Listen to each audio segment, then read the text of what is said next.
Old Stuck-Up. The Fat Controller preferred steam engines on his railway, but he found diesels useful because they could pull either coaches or trucks. "You're versatile," he would say to them. "Real mixed traffic engines." Boko and Bear were proud of this, but James was not impressed.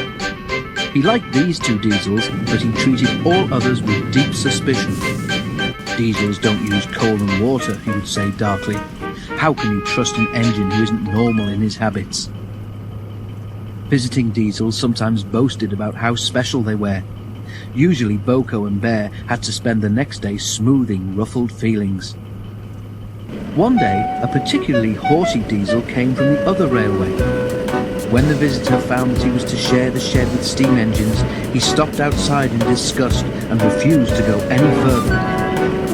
"Why on earth does your controller keep such out-of-date objects?" he growled rudely. "Dirty, smoky, slow things. Ugh!" He shuddered delicately. "On our railway," the diesel continued loftily, "steam engines are kept strictly in their place and not allowed on the main line without special permission." Boko, who was showing the diesel round, lost patience. "Stay outside then if you're so proud about it," he said crossly. "I'm going to join my friends." "I hope it's cold tonight and it can't start in the morning," snorted James. "At least someone might want to preserve us." "Who'd need him, old stuck-up?"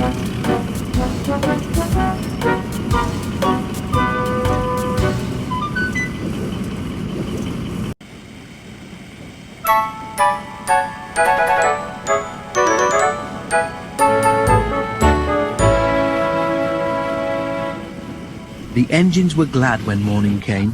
They went to fetch their trains as early as they could, and the visitor was left alone.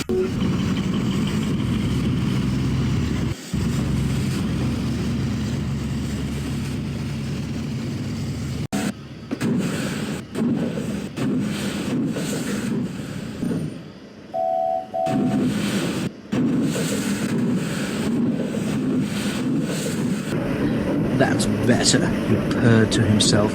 "How can an engine rest in all that hissing and clanking?"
The cleaning equipment and fuel supply were in the part of the shed which Boko and Bear shared.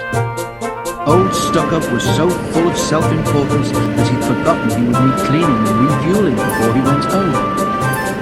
It was getting late when he remembered.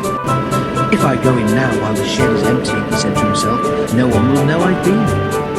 He scuttled forward quickly, too quickly. The rails where Bear and Boko had stood were oily, and when he tried to stop, he couldn't.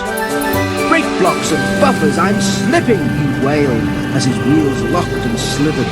He shut his eyes as, with a despairing whoop of horror, he crashed into the wall at the end of the shed. The diesel was not badly damaged, but a dreadful draft came through the hole in the wall. When the other engines came home, they heard the story from Douglas, who had cleared up the mess.